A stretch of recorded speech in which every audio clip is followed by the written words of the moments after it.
Today I'm sitting down to have a conversation with my good friend Brad. Quite some time back, I did my grade 12 co-op with a small business he was just starting. Reflecting on it now, it felt more like his idea than mine, but I really have him to thank for setting me up for where I am now.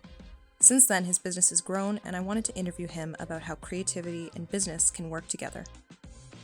So I've always been artistic and loved just learning how visual things can make people feel and change the way we look at things. So I used to draw, paint, and it was at a time when digital was really just getting its footing. So I learned to translate a lot of that into digital art. I used to play music a lot. And I think the way I got into a lot of this was we didn't have any money and we needed a lot of things. So I learned how to, do graphics or build a website for us or, take photography. Yeah, marketing is a natural progression. If the reason you create art is to affect the way people feel, marketing is definitely an extension of all that. So it's been a decade or more of just that evolution. So that what I do is the point of any marketing is to help reach a goal, whatever that goal is, through communication. So in a lot of these instances, that communication method could be a video, it could be photography, it could be written, it could be the website, branding, any of these tools that we use to really help people make a decision. I think to run a business or anything that you want to do, you need to really look at your community and your neighborhood and just be as genuine and authentic in that space as you can to help people and make sure that you're effective. Now, if you're more effective, your community can be larger. It can be a national community, it can be an international community, helping brands at different levels. But I think it all comes back to the simple concept of just being effective, being efficient, and being good service to the people who put their trust in you. The business has always been a passion. I just love solving things for people and helping them see success. So it's not 50-50 even, it's the whole thing's a dance. And really just working between the creative part and the effective part of it. You can get lost in creativity and it stops being effective, and you can get lost in really the business side and no longer be creative. So it's a whole dance, and thankfully I have a great team here who keeps their part moving while I can jump around. So the approach to everything is the biggest question, and we always want to start with what's the goal? Why are we even creating something in the first place? And because there can be a lot of distracting elements that make you want to create a video, for instance. Videos are so much fun. So maybe I need to create a video, but if you don't understand the goal first, that usually dictates the way that we're going to communicate a message. So understand the goal. And a lot of times we'll have to sort of reverse engineer the creative at first and make sure that all those boxes are checked from a foundational point of view before we even start creating something. Inspiration to me comes from everywhere. It comes from all parts of your life. So if you think something's not going to be relative to what you're doing, just give it time. Everything usually finds its way to marinate into that creative process.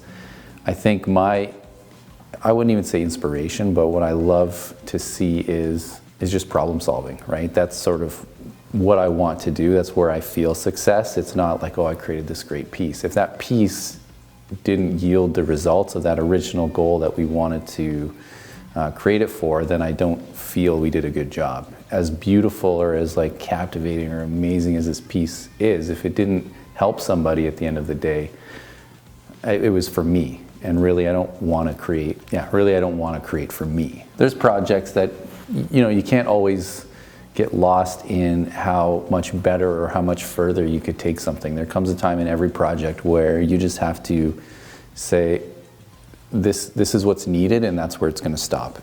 And you need to sort of close it off, do a good job, and move on to the next thing. There is a saying of analysis paralysis. You can get just paralyzed by thinking too much about how something can be better or go further, and you just need to finish it. Put your name on it, move on. It's hard to say too, because I define success and enjoyment by such different metrics when I'm working on things, but we've done lots of crazy things and gone places that I never thought I'd go. I'm sure there's 20 things that would be the single best thing I've ever done, you know? I think it would be just some of the really amazing moments that this industry and this career has brought me through. Locally, I love food, for instance, so getting invited to shoot menus for restaurants, that's a lot of fun for me, and I love just eating the food afterwards. So that's small, but it's a great day in my books.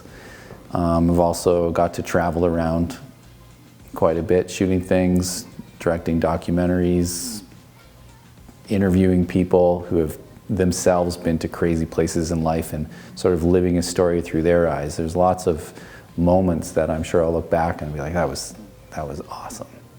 To get into this field, I think you need to, it's sort of a contradiction in a sense. When you're an artist, you usually get into that because of the reward you get for yourself from creating things. It's an outlet, it's therapy. But when you want to jump into business with it, you really need to learn how to create for other people and find value in that. Like, as soon as you're representing somebody else's goal or vision, you're no longer creating for yourself, and you have to find value in that, and that's your driver. Entering the workforce, creative people. To get into the workforce, it's hard. It's one of the hardest industries to get known in. I would say be humble, create good work, and treat people right. Yeah, be accountable, be reliable. As much as you can put your feeling into your pieces, you still need to meet deadlines, and if you're not feeling it, you need to train yourself, train that muscle to perform if you're not inspired. Like, how do you make a process out of creativity? Because regardless, you need to deliver. Somebody paid you, they're not going to wait until you ate right, got 10 hours of sleep, and wake up feeling good and now create a piece. Like, you just got to really, really work on that creative muscle and get it to work for you. So my business partner, Jess, is here, and that's a perfect example. Is when you're in a creative space, again, and you do it for yourself, there can be a lot of ego involved. You got to nip that in the bud. You need to collaborate. You need to work with other people and understand that you can't do it yourself. And if you do something yourself, you're alone for that win. Like, it's so much better to work with people, bring in ideas, make things better. So if you're having a bad day and you can't create, you can build on top of other people's creativity. Well, thank you for sharing all this balance of wisdom with, I'm sure my fellow peers will appreciate some insight into how to sort of break through this sort of space between like university and like what we do with the sort of creative and artistic skills that we learn. On our Instagram and our social media platforms, we're always putting out a lot of helpful tips, so you can follow us, look up Giant Shoe Creative, and you know, maybe I'll see you in the future. So thanks very much. What was the coolest project that you worked on?